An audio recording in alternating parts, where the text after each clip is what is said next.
ఇంతమంది జ్యోతిష్యులు ఇన్ని రకాలు ఎలా చెప్తున్నారు మరి ఒకే విషయాన్ని? ఇందులో ఒకటండి అధ్యయనం. ఓకే. చదివే దాన్ని బట్టి మనం చెప్పగలుగుతాం. ఓకే. ఉదాహరణకి నా పంథా ఉందనుకోండి. నాకు మా గురువుగారు చెప్పిన విషయం ఏంటి అంటే, జ్యోతిష్ శాస్త్ర రీత్యా మనం ఏదైనా ఒక రూపాయి సంపాదించేటప్పుడు లేనిది చెప్పకూడదు. రైట్. అందుకనే సప్రమాణమైనటువంటి శాస్త్రాన్ని అందించాలి. దానికి ఏంటి చేయాలి అంటే శ్లోకపూరితమైన ఆధారం. ఓకే. ఉదాహరణకి ఏలినాటి శని దోషం ఉంది. అవును. చెప్తారు, భయపెడతారు. కానీ దానికి ప్రమాణం ఎవరు చెప్పట్లేదు. అవును. తేజో హానిర్మతిర్భ్రం సోమనః పీడ భయంతదా రోగార్తిర్బంధువైరం చావ్యసనం జన్మగేశనం. అంటే శని సంచారం జరుగుతున్నప్పుడు ఏమేం ఫలితాలు ఇస్తారన్నది అందులో రాసేశారు.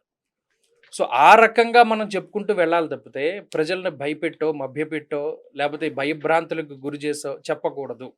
ఇది అధ్యయనం వల్ల వస్తుంది.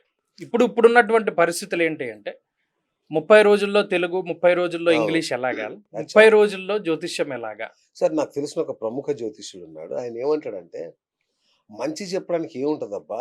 చెడు చెప్తే గదా నువ్వేమన్నా తెలుసుకొని పరిహారాలు చేసుకొని బాగుపడతావు. ఉమ్, మంచెందుకు చెప్పాలి నేను అంటాడాయన. అవును, అది కరెక్టే. హ్మ్. అంటే ఇది ప్రాస్పెక్టివ్ డిఫరెన్స్ అంటారు. ఓకే. నిజానికి శాస్త్రంలో ఏం చెప్పారంటే మహత్ కష్టం న వక్తవ్యం కించిత్ కష్టం తు సూచయేత్. అంటే ఏంటి, ఏదైనా ఒక పెద్ద ఇబ్బంది ఉంది, దాన్ని మనం చెప్పడం అనేటువంటిది దాచిపెట్టి కొంచెం కష్టం చెప్పాలి. ఉదాహరణకి ఎవరికైనా జ్యోతిష్యంలో షష్టాష్టకాలు పట్టాయి, అవును. ఏదైనా ఇబ్బంది ఉంది, ప్రాణాపాయం ఉంది. ఒరే బాబు, ఈ నెలల్లో నువ్వు జాగ్రత్తగా ఉండాలి, కొంచెం గడ్డు కాలం నడుస్తోంది, జాగ్రత్తగా ఉండు అని సూచన చేయమన్నారు. ఇది ఎప్పుడు? ఇదివరకు కాలంలో. ఓకే. ఇప్పుడు అంత టైం ఉండట్లా, అంత అవును. ఎవరు వినట్లా, పీకల మీదకి వస్తేనే కానీ ఎవడు ఏమి చేయట్లేదు. కరెక్ట్. అవును. సో ఈ జ్యోతిషం అన్నది ఎలా ఉంటుంది అంటే, చెప్పేటువంటి వాడు ఒక హైట్లో నుంచి చూస్తున్న వ్యక్తికి వ్యూ ఒకలా ఉంటుంది, నేల మీద ఉన్న వ్యక్తికి వ్యూ ఒకలా ఉంటుంది. వీడికి ఎక్కువ సైట్ కనబడుతూ ఉంటుంది. అంతే గదా! అదే ఇది శాస్త్రం. ఇది ఫ్యూచర్ని తెలుసుకోవడానికి, దాని గురించి మనం జాగ్రత్త పడడానికి తప్పితే ఇంకేమీ కాదు. హ్మ్. అయితే ఇంకా మనకు తెలియని విషయం ఏంటంటే, ఏదైనా ఒక ఉపద్రవాన్ని మనం తప్పించుకోవచ్చా? ఆ! యెస్. తప్పించుకోవచ్చా? ఇది సాధ్యపడదు. చాలామందికి తెలియని విషయం ఏంటి అంటే, ఏదైనా రెమెడీలు చేయడం ద్వారానో, ఏదైనా ఒక ఇది చేయడం ద్వారానో పూర్తి స్థాయిలో మనం దేని నుండి బయటపడలేం. ఓకే. దీనికి ఒక ఉదాహరణ చెప్తాను. ఒక పెద్ద సైంటిస్ట్, జ్యోతిష శాస్త్రవేత్త ఒక ఆయన ఉన్నాడు. ఓకే. రాజు ఆస్థానంలో పనిచేస్తున్నాడు. రాజుకి కొడుకు పుట్టాడు. పుట్టగానే ఈ జ్యోతిష్యుడు వెళ్ళి పలానా సంవత్సరానికి పలానా మాసంలో పలానా టైంకి ఇతను చచ్చిపోతాడు, అది కూడా పంది వల్ల చచ్చిపోతాడని చెప్పాడు. రాజుకి ఆశ్చర్యం వేసింది. ఇతను మరి వదిలేసే వ్యక్తి కాదు. అలా అని కొడుకు ప్రేమ, పుట్టగానే నువ్వు మంచి చెప్పాల్సింది మానేసి ఇలా చెప్పేవేంటని జైల్లో వేస్తాడు. మనసులో పీకుతూ ఉంటుంది. పీకుతూ ఉంటే అప్పుడు సరే, ఆ జ్యోతిష్యుడు చెప్పిన టైం, ఆ సైంటిస్ట్ చెప్పిన టైం రానే వచ్చింది.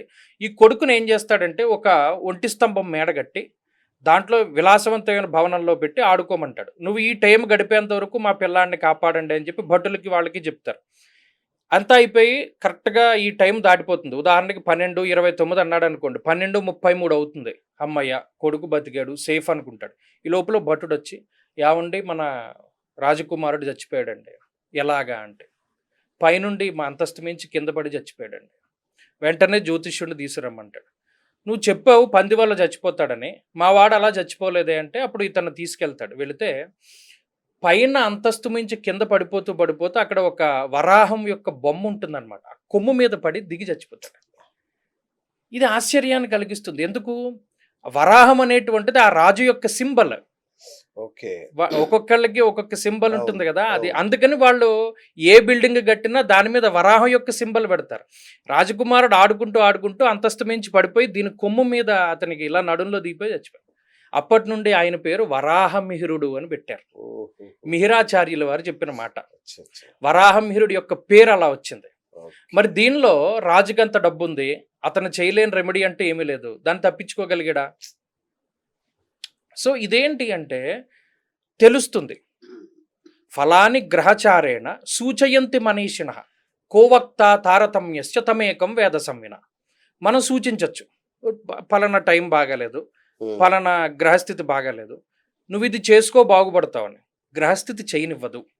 నిజంగా చేస్తే బాగుపడే అవకాశం ఉన్నా కూడా గ్రహస్థితి చేయనివ్వదు. మరి ఈ పరిహారాలెందుకు? అదే చెప్తున్నాను. ఇదంతా కూడా తమేకం వేద సంవిన. మనం ఆ చేసేటువంటి పరిహారం ఎంత శ్రద్ధగా చేస్తున్నాం అన్నదే భగవంతుడు చూస్తాడు. మనం ఎంత డబ్బు ఖర్చు పెట్టామని కానీ, లేకపోతే ఎంత ఆర్భాటంగా చేసామని కానీ చూడ్డు. నువ్వు కూర్చున్న దాంట్లో ఎంత భక్తి ఉంది. మరి చాలా ఉదాహరణలు. నేను ఎన్ని జాతకాలు చూసినప్పుడు పలానా టైంలో ఇబ్బంది పడాలి కదా! పడ్డారా? పడ్డానండి కానీ బయటపడ్డానంటే దానిలోంచి అని చెప్తూ ఉంటారు. ఆ! ఏది కాపాడుతుంది వాడిని? ఓకే. దైవ బలం కాపాడుతుంది. ఓకే. వాడు చేసుకున్న కర్మ ఫలితం కాపాడుతుంది. ధర్మదేవత ఎప్పుడూ రక్షిస్తుంది. అలాగే ఈ దేవతలు, ఉపాసనా దేవతలు వీళ్ళందరూ రక్షిస్తారు. హుహు. అవేం ఉత్తినే పోవు కదా! ఓకే. మరి అవన్నీ ఎక్కడికి పోతున్నాయి? మనం చేసిన పూజలు నిష్పక్షపాతంగా చేసినప్పుడు. ఓకే. ఇప్పుడు మాకు కొన్ని గ్రూపులున్నాయి. మా భవిష్యదర్శిని గ్రూపులని. అందులో ఎక్కడా రెమెడీలు ఉండవు. మీరు రాస్తారా పంచాంగం ప్రతి రాస్తూ సంవత్సరం? ఉంటాను. భవిష్యదర్శిని పుస్తకం పంచాంగం. రాస్తాను. దాంట్లో ఆ సంవత్సరం గ్రహస్థితి, దాన్ని మనం దాటాలంటే ఏం చేయాలి? ఇవన్నీ రాస్తూ ఉంటాం. ఓకే. అయితే ఏంటంటే ఇండివిజువల్‌గా ఎవరికైనా రెమెడీలు ఉంటాయి తప్పితే గ్రూప్‌గా ఉండవు. ఉండవు. ఓకే. ఉదాహరణకి చాలా నేను వీడియోలు చూస్తూ ఉంటాను. అవును. చాలా తక్కువ. ఉద్యోగం కావాలంటే ఇలా చేయాలి. అవును. అప్పుల బాధలు తీరిపోవాలంటే ఇలా ఇలా చేయాలి. ఎందుకు తీరిపోతాయి? అలా తీరిపోయేదైతే ఇలా చేస్తే కోట్ల లక్ష్మీదేవి మీ ఇంట తాండవం ఆడుతుంది. తాండవాడితే ఆవిడకి ఏం పని లేదా పాపం.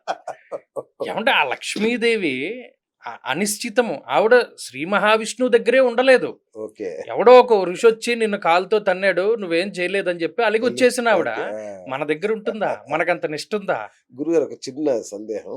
ఇప్పుడు మన ఊర్లో చూస్తాం కదా! ప్రతి ఇంట్లో లక్ష్మీదేవి ఫోటో కంపల్సరీ ఉంటది. అవును. ప్రతి ఇంట్లో ఆమెకు నిత్య పూజలు జరుగుతూనే ఉంటాయి. అయినా కూడా ఎందుకు వాళ్ళని కరుణించదు లక్ష్మీదేవి? ఎందుకు ఎవరో ఒకరిద్దరిని కరుణిస్తుంది. ఎందుకు అలా అనుకుంటున్నారు? ఇప్పుడు లక్ష్మీదేవి మీ దగ్గరే ఉండిపోతే హ్మ్. మీకు మంచా చెడా? ఓకే. ఉదాహరణకి ఆ! మీరు వడ్డీ వ్యాపారం చేసేవారు. అవును. మీ దగ్గర స్థిరంగా డబ్బు ఉండాలని కోరుకుంటారా? లేదు. రొటేషన్ అవ్వాలనేగా. అంతేగా. మరి అది మీ దగ్గర ఆ సిచ్యువేషన్ కరెక్ట్ కాదు. ఆ! అలాగే డబ్బు అన్నది ఎప్పుడూ కూడా కరిమింగిన వెలగపండులోని గుజ్జు వలె పోతుంది. హ్మ్. వచ్చేది ఏదైనా ఉంటే కొబ్బరికాయలోకి నీళ్ళు ఎలా వస్తాయో అలా వస్తుంది అన్నాడు. హ్మ్. హ్మ్. చాలా వింత. ఇందాక అదే చెప్పాను. హ్మ్. మనం ఎంత సంపాదించాలి అన్నది ఆల్రెడీ రాసి పెట్టేసి ఉంటుంది. ఓకే. అందులోంచి వచ్చిందో ఏకాదశి ఉపవాసం. మీకు దాంట్లో ఉన్న శాస్త్రీయత తెలీదు. ఒక మనిషి ఎంత అన్నం తినాలి, ఎన్ని మెతుకులు తినాలి, తినే బియ్యపు గింజ మీద వాడి పేరు ఉంటుంది కదా! మన ఋషులు ఏం చేశారంటే ఉదాహరణకి మనం ఇంత అన్నం తినాలని రాసి పెట్టుంది. ఇవాళ మానేసేవారు. ఇవాళ మానేస్తే ఏమైంది? సంవత్సరంలో మనం లీవ్స్ తీసుకోవడం మానేస్తే క్యారీ ఫార్వర్డ్ అవుతాయి. అవును. మరి తినవలసిన బియ్యపు గింజ మానేసినప్పుడు అది మిగిలిపోతుందిగా. ఆ! అది తినేంత వరకు మనం బతకాలిగా. ఆ! అందుకు ఏకాదశి ఉపవాసం పెట్టారు. బా! బా! బా! బా! సూపర్. ప్రతి దాంట్లోనూ శాస్త్రీయత ఉంటుంది. హ్మ్. ఎక్కడ ఋషి చెప్పింది ఏది కూడా పొల్లుపోదు. ఒక ఋషి ఒక మాట చెప్పాడు అంటే అసలు మనం దాన్ని కళ్ళు మూసుకుని దాంట్లో వెళ్ళిపోవాలి. అది హ్మ్. జ్యోతిష్యమైనా లేకపోతే ఇంకోటైనా శుశ్రూషుడైనా ఎవరు చెప్పినా అంతే.